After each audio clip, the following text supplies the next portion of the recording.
저는 이정화입니다. 올해 72살이에요. 40년간 초등학교에서 아이들을 가르쳤죠. 퇴직한 지도 벌써 7년이 지났네요. 남편이 돌아가신 후 15년간 혼자 살고 있습니다. 그날도 평소처럼 친구들 모임에 갔어요. 경로당 앞 벤치에서 할머니들끼리 수다를 떨고 있었죠. 날씨 얘기, 자식들 얘기가 오가다가 순자가 제 얘기를 꺼냈습니다. 정화야, 너 혼자 사는 게 안쓰럽다. 아들 내 집에 들어가면 좋을 텐데. 미자도 거들었어요. 맞아, 정화야. 나이 들수록 혼자 있으면 위험해. 저는 펄쩍 뛰었죠. 무슨 소리야? 난 내 힘으로 살 거야. 누구 신세질 생각 없어. 목소리가 생각보다 크게 나왔습니다. 친구들이 깜짝 놀라는 표정을 지었어요. 저도 당황했죠. 왜 이렇게 흥분했을까 싶었거든요. 아이고, 정화야. 그렇게 흥분할 일이야. 미자가 달래듯 말했습니다. 저는 괜히 민망해서 웃으며 말을 돌렸어요. 아, 미안해. 요즘 혈압약 바꿔서 그래. 집으로 돌아오는 길이 유난히 길게 느껴졌습니다. 아파트 복도를 걸을 때마다 무릎이 시큰거렸어요. 예전엔 이런 게 없었는데 언제부터인가 계단 오르기가 힘들어졌죠. 문 앞에 우유 배달통이 넘어져 있었습니다. 아침에 실수로 발에 걸려서 넘어뜨린 걸 깜빡했나 봐요. 하루 종일 그대로 방치됐던 거예요. 허리를 구부려 배달통을 일으키는데 어지러웠습니다. 한참을 버텼어요. 숨이 차더라고요. 겨우 일으켜 세우고 나니 등에 식은땀이 났죠. 이런 작은 일조차 힘들어하는 제가 한심했어요. 내 힘으로 살겠다고 큰 소리 쳤는데 혼잣말이 나왔습니다. 거울을 보니 얼굴이 창백했어요.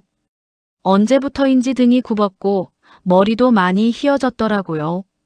친구들 앞에서는 당당하게 굴었지만 사실 속으로는 불안했습니다. 밤에 잠자리에 들면서 생각했어요. 혹시 아프면 어쩌지? 쓰러지면 누가 발견해 줄까? 아들 준호는 바쁘다고 일주일에 한 번도 안 와요. 며느리 수진이는 더 말할 것도 없고요. 괜찮아. 아직 건강해. 스스로에게 다짐했습니다. 하지만 가슴 한편이 먹먹했어요. 정말 혼자서 끝까지 살 수 있을까 하는 의문이 자꾸 들었거든요. 그래도 친구들 앞에서 한 말은 지키고 싶었습니다. 40년 동안 아이들한테 자립정신을 가르쳤는데 저부터 의존적으로 살 수는 없잖아요. 하지만 그날 밤 잠이 안 왔어요. 자꾸 넘어진 우유 배달통이 떠올랐거든요. 그런 작은 일에도 헉헉거리는 제 모습이 초라했습니다. 그 일이 일어난 건 일주일 후였습니다. 평소처럼 저녁을 먹고 설거지를 하고 있었어요. 양치하려고 욕실에 들어갔죠. 타일 바닥이 물에 젖어 있었나 봅니다. 슬리퍼 바닥이 미끄러지면서 중심을 잃었어요. 아, 넘어진다는 생각이 들었는데 이미 늦었죠. 쿵 하는 소리와 함께 바닥에 떨어졌습니다. 오른쪽 다리에 극심한 통증이 왔어요. 일어나려고 해도 도저히 힘이 안 들어가더라고요. 아야, 아야. 소리를 질렀지만 아무도 들어주지 않았습니다. 혼자 사는 집이니까요. 핸드폰이 거실에 있었는데 기어갈 수도 없었어요. 다리가 너무 아파서요. 한참 후에 겨우 무릎으로 기어서 거실까지 갔습니다. 핸드폰을 집어들고 119를 눌렀죠. 손이 떨렸어요. 여보세요. 119입니다. 저 엎어졌는데 다리를 못 움직이겠어요. 목소리가 떨렸습니다. 이런 상황이 처음이었거든요. 구급대원들이 와서 저를 들것에 눕혔어요. 사이렌 소리와 함께 병원으로 향했죠. 응급실이 어수선했습니다. 다른 환자들도 많았고요. 엑스레이를 찍었어요. 의사가 심각한 얼굴로 말했죠. 대퇴골 골절입니다. 수술을 해야 해요. 머리가 하얘졌습니다. 수술이라니. 이런 큰일이 저한테 생길 줄은 몰랐어요. 간호사가 보호자를 부르라고 했죠. 어쩔 수 없이 아들 준호한테 전화했습니다. 엄마, 무슨 일이에요? 준호의 놀란 목소리가 들렸어요. 사정을 설명하니 곧장 병원으로 오겠다고 했죠. 수진이까지 함께 왔습니다. 어머니 어쩜 이런 일이. 수진이가 걱정스러운 표정으로 말했어요. 준호는 의사와 수술 상담을 했죠. 저는 병원 침대에 누워서 천장만 바라봤습니다. 수술은 다음 날 했어요. 전신 마취를 하고 정신을 잃었다가 깨어나니 오후였죠. 다리에 깁스가 되어 있었습니다. 엄마, 괜찮으세요? 준호가 조심스럽게 물었어요. 저는 고개만 끄덕였습니다. 말이 나오지 않았거든요. 일주일 동안 입원했어요. 그동안 아들 내외가 번갈아가며 병문안을 왔습니다. 고마웠지만 동시에 미안했죠. 엄마, 퇴원하시면 저희 집에서 지내세요. 준호가 조심스럽게 말했습니다. 저는 거절하려고 했어요. 아니야, 괜찮아. 집에 가서 쉬면 돼. 어머니 혼자서 어떻게 해요? 깁스하고 목발 짚는데. 수진이가 현실적으로 말했죠. 사실 맞는 말이었어요. 결국 아들 집에 가기로 했습니다. 내 힘으로 살겠다던 다짐이 무너지는 순간이었어요. 아들 집에 들어간 첫날부터 어색했습니다. 준호네는 아파트 25평짜리였어요. 저는 안방 옆 작은 방을 쓰게 됐죠. 어머니 불편한 거 있으시면 언제든 말씀하세요. 수진이가 말했어요. 표정은 친절했지만 어딘가 어색했죠. 당연한 일이었습니다. 시어머니와 함께 사는 게 처음이니까요. 손자 민우는 초등학교 4학년이었어요. 처음엔 반가워했지만 곧 시큰둥해졌죠. 할머니 언제까지 우리 집에 있어요? 민우가 천진난만하게 물었어요. 준호가 급히 말렸죠. 민우야, 그런 말 하는 게 아니야. 하지만 아이 말이 가슴에 와 닿았습니다. 언제까지 있을 건지 저도 모르겠더라고요. 첫 주는 그럭저럭 지나갔어요. 수진이가 아침 일찍 출근하기 전에 아침밥을 차려줬습니다. 저는 방에서 나와 거실 소파에 앉아 하루를 보냈죠. 문제는 둘째 주부터 시작됐어요. 수진이가 피곤해 보이기 시작했습니다. 직장 일하고 와서 집안일까지 하니까 힘들 수밖에 없었죠. 목발을 짚고 부엌에 가서 설거지를 하려고 했어요. 그런데 균형을 잡기가 어려웠습니다. 그릇을 떨어뜨려서 깨뜨렸죠. 어머니 괜찮으세요? 수진이가 급히 달려왔어요. 바닥에 유리 조각이 흩어져 있었습니다. 미안해, 실수했어. 아니에요. 다치셨는지 먼저 확인해요. 수진이가 유리 조각을 치웠어요. 표정이 복잡해 보였습니다. 짜증이 날 만도 했죠. 그날부터 저는 더 조심스러워졌어요. 될 수 있으면 방에만 있으려고 했습니다. 할머니 방에서 냄새 나요. 민우가 말했을 때 정말 창피했어요. 노인 냄새가 나나 봅니다. 깁스 때문에 제대로 씻지 못했거든요. 민우야, 할머니랑 같이 텔레비전 볼까? 싫어요. 할머니는 드라마만 봐요. 민우가 딴 방으로 가버렸어요. 손자까지 저를 멀리하니 서러웠죠. 3주가 지나자 집안 분위기가 무거워졌습니다. 준호와 수진이가 자주 속닥거렸어요. 여보 언제까지 이러고 살아요? 수진이의 목소리가 방문 틈으로 들렸죠. 제 얘기인 것 같았습니다. 그날 밤 잠이 안 왔어요. 천장을 보면서 생각했습니다. 내가 정말 짐이 되고 있구나. 독립적으로 살고 싶었는데 오히려 가족들한테 부담만 주고 있었어요. 한 달이 지나자 상황은 더욱 악화됐습니다. 수진이의 표정이 점점 어두워졌어요. 아침에 출근 준비하면서 한숨을 자주 쉬었죠. 그날도 평소와 다름없이 하루가 시작됐어요. 수진이가 서둘러 아침을 차리고 있었습니다. 저는 부엌에서 뭔가 도우려고 했죠. 어머니 그냥 쉬세요. 수진이가 말했지만 저는 계속 설거지를 하려고 했어요. 목발을 한쪽에 세워두고 싱크대에 기댔죠. 그런데 손에 힘이 없어서 그릇을 또 떨어뜨렸습니다. 이번엔 큰 접시였어요. 바닥에 떨어지면서 산산조각이 났죠. 큰 소리가 났습니다. 아이고. 저도 모르게 탄식이 나왔어요. 수진이가 달려왔는데 이번엔 표정이 달랐죠. 짜증이 섞여 있었습니다. 어머니, 제가 하겠다고 했잖아요. 목소리가 차갑더라고요. 저는 당황했죠. 미안해, 도와주려고 했는데. 도움은 괜찮으니까 그냥 쉬세요. 수진이가 빗자루로 유리 조각을 쓸기 시작했어요. 움직임이 거칠었죠. 짜증이 많이 났나 봅니다. 내가 밥 한 번 못하니. 제가 언성을 높였어요. 자존심이 상했거든요. 평생 남밥 차려준 사람이 이런 대접을 받으니 기가 막혔죠. 어머니, 수진이가 빗자루를 멈췄어요. 그리고 저를 똑바로 쳐다봤죠. 솔직히 말씀드릴게요. 힘들어요. 갑작스러운 말에 저는 말문이 막혔습니다. 저도 직장 다녀와서 집안일 하는데 어머니까지 챙기려니까 너무 벅차요. 저도 제 생활이 필요해요. 수진이의 목소리가 떨렸어요. 참고 참았던 게 터진 것 같았죠. 그럼 내가 나가면 되잖아. 저도 흥분해서 소리를 질렀습니다. 어머니, 그런 뜻이 아니에요. 하지만 언제까지 이럴 건지 답답해요. 내가 여기 있고 싶어서 있는 줄 알아. 나도 내 집이 그립다고. 목소리가 커졌어요. 민우가 깜짝 놀라서 방에서 나왔죠. 엄마 할머니 왜 싸워요? 아이가 울상을 지었습니다. 순간 정적이 흘렀어요.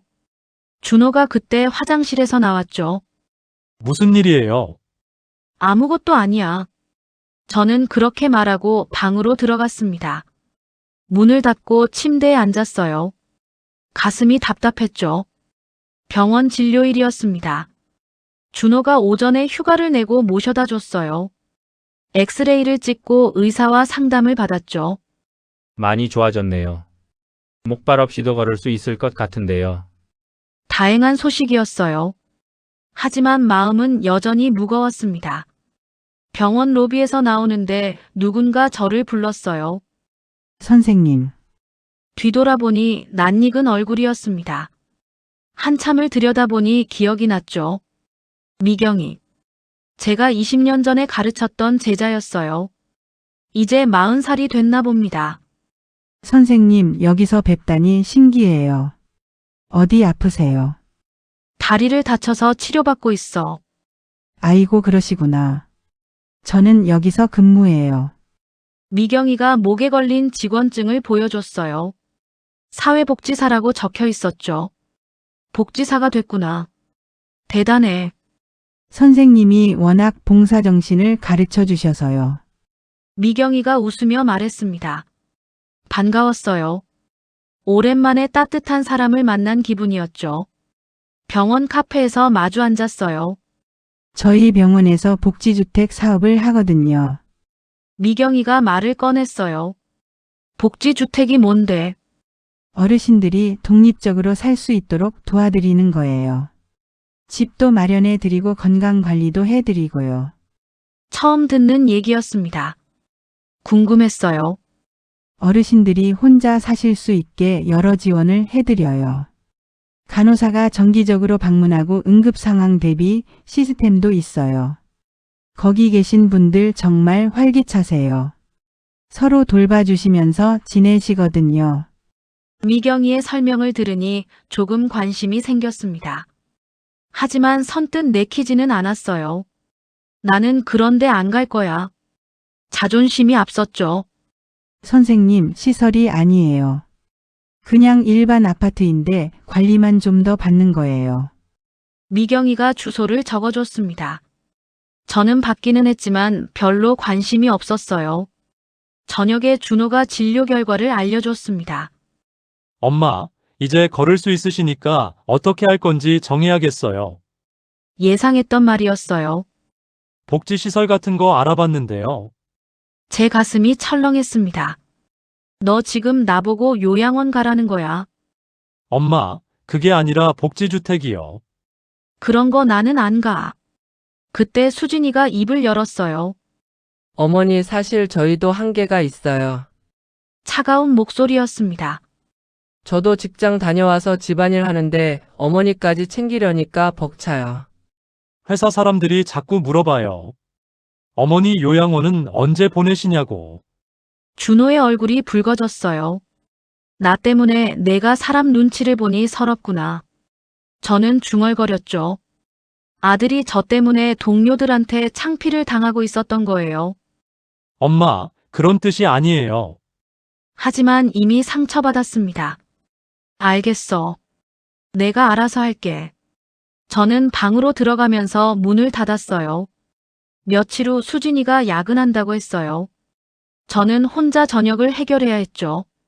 냉장고를 열어보니 반찬이 별로 없었습니다. 오랜만에 제대로 된 반찬을 만들어 보고 싶었어요. 냉동실에 만두가 있더라고요. 만두국을 끓이기로 했습니다. 그런데 문제가 생겼어요. 국을 끓이다가 넘쳤습니다. 가스레인지 위가 엉망이 됐죠. 급하게 불을 끄고 정리하려고 했는데 손이 떨렸어요. 걸레로 닦으려다가 조미료통을 넘어뜨렸습니다. 소금과 설탕이 바닥에 쏟아졌어요.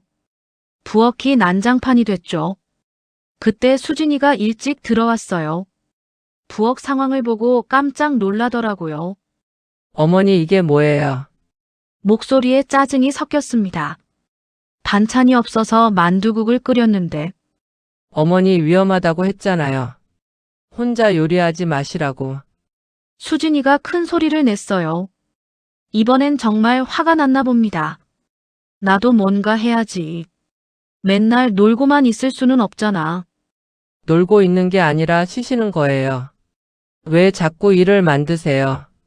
일을 만든다고. 저도 목소리가 높아졌어요.